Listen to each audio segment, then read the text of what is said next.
Magugulat po kayo sa tinira ni Grandmaster Lebon Aronian kay Grandmaster Wasito sa Game 2 po nila dito po sa ginaganap na Champion Chess Tour Crumlabs Master 2024. Natabla po yung Game 1. Pero etong Game number 2, tingnan nyo po ang mangyayari. Tingnan nyo po. Puti si Lebon, nag-E4. Normal. Nag-E5. Normal. Tumira po ng Bishop C4. Medyo normal pa rin yan, pero hindi yan yung ginagamit nyo sa top level, Knight F3. So ito po yung tinawag nilang Bishop opening. So si Wesley nag-Knight lang po sa may F6. At alam nyo kung ano tinira ni Lebon. Alam nyo ba kung ano?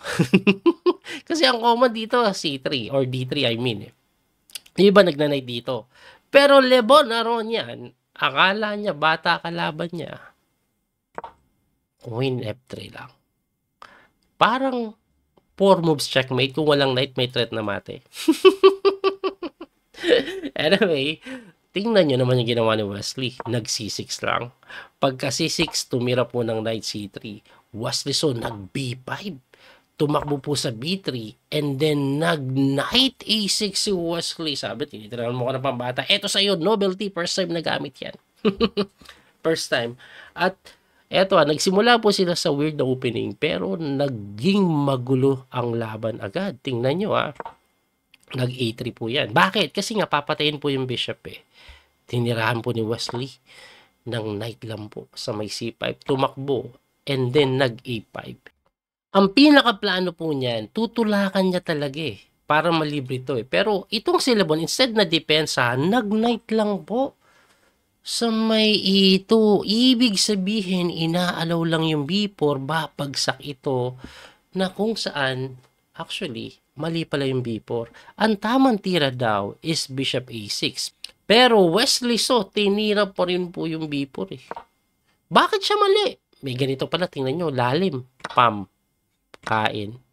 Sacrifice.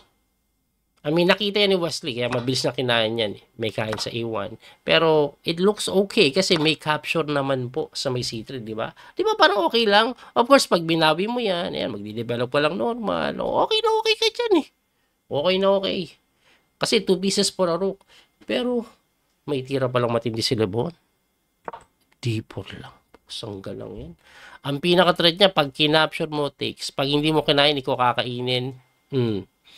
Grabe yung E5 na threat Grabe yung E5. At ito po, nakakatakot yung position for the side of Wesley Kasi tagilid ka talaga pag pina-E5 mo. Pero, nakita ni Wesley lahat ng number 1 engine move.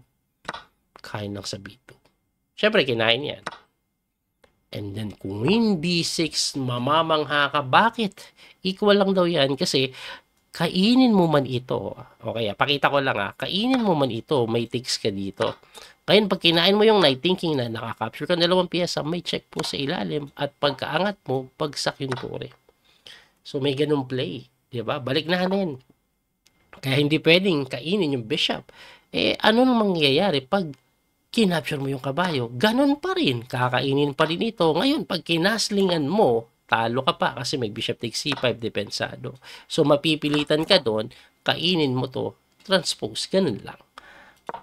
Kaya nga po ang ginawa po dito ni Lebon, Bishop C1. Number 1 engine move. Tinakbo yung Bishop. Ngayon, si Wesley So, with 4 minutes on the clock, ang tagal niya pong nag-isip dito. Gumamit po siya ng 3 minuto at siya po ay tumira ng mali. Ang ginawa niya po kasi, kinapture niya yung D4. Bakit mali? Ibalik ko lang. Kasi ang gusto ng engine, ito po, napakahirap makita. Kainin mo lang daw to.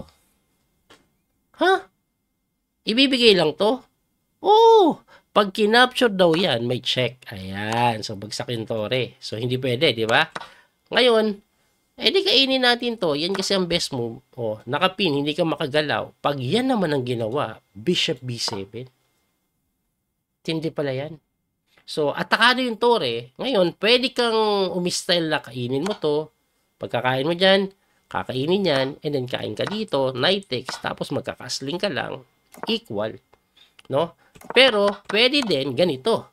Tumakbo ka na lang dito, wag mong i-sacrifice kasi nakapi naman to, malilibre na yan. Kaso may bishop B4. Pagka bishop B4 C3, di ba? Harang ka. Eto matindi. Knight takes C3 lang. Ngayon, pag kinapture mo yan ng knight, C5. Kailangan depensahan mo yun. At kailangan hindi ka umalis dito, di ba? Kasi pag nawala yung pin, yung knight tatalon. Equal. Gulo, no? Pero equal lang. Anyway, bakit po mali ito? Mali siya kasi pagka E5, yun yung tinira, Bishop B7, eto, may ganitong tira. Since wala po dito yung knight, pwede palang kainin lang yung F6. Grabe ka, brilliant move yung tinira ni Lebon. Brilliant move. Binigay yung tore. Siyempre, kakainin mo yan kasi merong F takes G7. Huh? Persado po yan, King takes, di ba? Ngayon, may napakagandang tira dito na hindi nakita ni Lebon. Bishop H6. Ayun, wala na po kasing oras. Less than a minute na lang sila pareho. Anong meron dyan? Pag kinapture mo po, mati ka. Ayan o, mati. Grabe, no? Ngayon, pag hindi mo tinakes yan, tumakbo ka, or dito lang, mati ka pa rin pala. Ayan. So, ngayon, itatakbo lang natin. Huwag natin ipamati. Tumakbo ka lang dito, kakainin lang daw. Anong meron dyan? Di ba may check lang? Tapos pag-angat mo kain dito, hindi pwede kasi may Queen G4, mamatiin ka na. Ayan, no? Saan punta? To the moon. Dito, pagpunta ka dun, matik oh. So, saan ka pupunta? Dito, mati pa rin. Wag ganun. Ako po, napakaganda. Buti hindi nakita ni Lebon yung bishop doon. Ang tinira niya po, knight G3. Pero nakakatakot pa rin for the sake of Wesley. Kasi nga, may mga check ko, nakakatakot. At ang ginawa ni Wesley so dito, nag-queen B4 check Yan, good move. So, nag-king B1 lang or D1.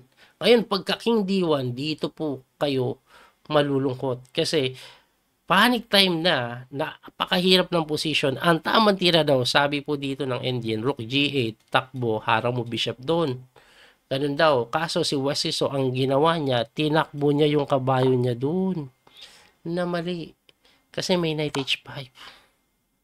At pagka knight H5, king G8. Merong knight F6. At pagka king G7, eto matindi oh. Meron pong knight takes lang sa D7. Na hindi nakita ni Lebon kasi 27 seconds na lang. Pakita ko lang to. Eto daw po tiro. So, anong meron dyan? Check. Ganun. Hindi pa pwedeng depensahan na lang. Ayan, lamang naman ng isang pyesa. Queen G4. Takbo ka dito, check ulit. Takbo ka dito, eto matindi, knight F6. At pagpunta mo dito, sisimplihan ka lang, mababawi na yung pyesa, yung king mo nananakbo pa. Lungkot. Ibalik natin doon. Hindi nakita yun Nag-knight E8, balik, knight ulit, balik, at pabalik-balik. Ang ginawa dito, biglang nag-rook na lang po dyan. Sa may E1, inactivate niya. So, may threat po siya. Gusto niya pa rin kainin ito, then takes dito. Di ba? Yun yung kanyang plano. Pero alam nyo ba, Wesley So, with 36 seconds on the clock, nakita niya po yung number 1 only move na tira para lang po makatabla. Ang hirap makita nito Tingnan nyo, tinira niya agad D3 lang. Anong meron dyan? Hindi na po pwede yung kain dito. Yan yung malaking diferensya. Dahil may threat po na takes at pagka takes mo, may knight check. Kaya hindi na pwede. Balik natin doon. Ba't mo naman kasi ginanon, coach? Kainin na lang natin yan para walang counterplay. Dali ka na naman. Queen B3. Saan ka pupunta? Hindi pwede dito. May check. So, pag dito ka check. Pag umangat ka dito, kahit tata bishop C5, pagpalik dito, queen B4, pagpunta doon, queen B3, ano ba to? Pabalik-balik yung engine ito na lang, dito, kahit simplihan mo na lang daw, rook F8, ayun, pabagsakin mo to. Kasi pag gumanon, gano'n ka lang, kain na to kain yung queen. Walang isa na Okay? So, yun ang malaking problema. Hindi ka na makamanay takes. Kaya napilitan yan. Wala nang oras.